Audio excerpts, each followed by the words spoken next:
Halo teman-teman semuanya, kita akhirnya berada di bagian terakhir dari materi kita kali ini, yaitu tentang probabilitas dan keacakan. Nah, setelah sebelumnya kita belajar tentang berbagai hal mengenai ketidakpastian, maka kita sampailah kepada hasil yang menunjukkan kesesuaian antara ketidakpastian dengan probabilitas yang akan kita bahas pada bagian kali ini. Kita dapat melakukan misalnya pengukuran satu kali untuk menentukan besaran fisika, misalnya posisi atau momentum, seteliti mungkin dalam suatu eksperimen. Namun pertanyaannya, bagaimana perilaku gelombang sebuah partikel yang dapat kita amati itu, dan bagaimana ketidakpastian dalam kedudukan dan momentum itu memengaruhi percobaan kita. Untuk menjawab kedua pertanyaan tersebut, kita tinjau misalnya sebuah atom dengan sebuah elektron yang kita ukur lokasinya dan kedudukannya bisa kita hitung secara pasti pada percobaan pertama. Lalu kita ulangi lagi prosedur tersebut dan kita ukur posisinya lagi. Hasilnya, setiap kali kita mengulangi prosedur eksperimen percobaan ini, kita akan selalu memperoleh pengukuran yang hasilnya berbeda-beda.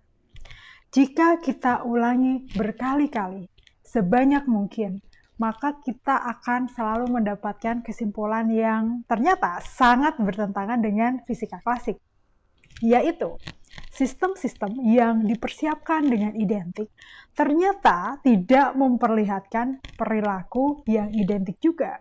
Jika demikian pertanyaannya, apa yang kita peroleh dari perumusan suatu teori matematik yang diharapkan bermanfaat dalam meramalkan hasil suatu pengukuran jika hasil pengukurannya yang diperoleh ternyata sama sekali acak atau random.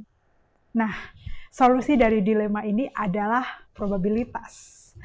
Probabilitas untuk memperoleh hasil tertentu dari suatu eksperimen tunduk pada hukum-hukum statistik. Contoh, kita tidak bisa meramalkan hasil pasti yang muncul dari satu kali pelemparan mata uang atau dadu. Yang bisa lakukan hanya memprediksi distribusinya. Misalnya pada pelemparan mata uang yang kita lakukan berulang-ulang. Distribusi prediksinya, kita akan mendapatkan hasil muncul bagian atas mata uang sebanyak 50%. Dan 50% hasilnya akan muncul bagian bawah mata uang. Hal yang sama pada kehidupan sehari-hari kita bisa jumpai misalnya pada perakiraan cuaca. Misalnya pembawa acara mengatakan 50% esok hari akan turun hujan. Atau pada kasus hidup matinya seorang di rumah sakit yang dikatakan oleh seorang dokter.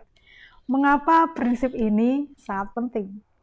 Nah, prinsip ini adalah prinsip basic yang kita lakukan dalam mekanika kuantum, dan pembahasan tentang mekanika kuantum yang penuh dengan ketidakpastian dan probabilitas ini akan kita bahas lebih lanjut pada bab selanjutnya, yaitu persamaan Schrödinger.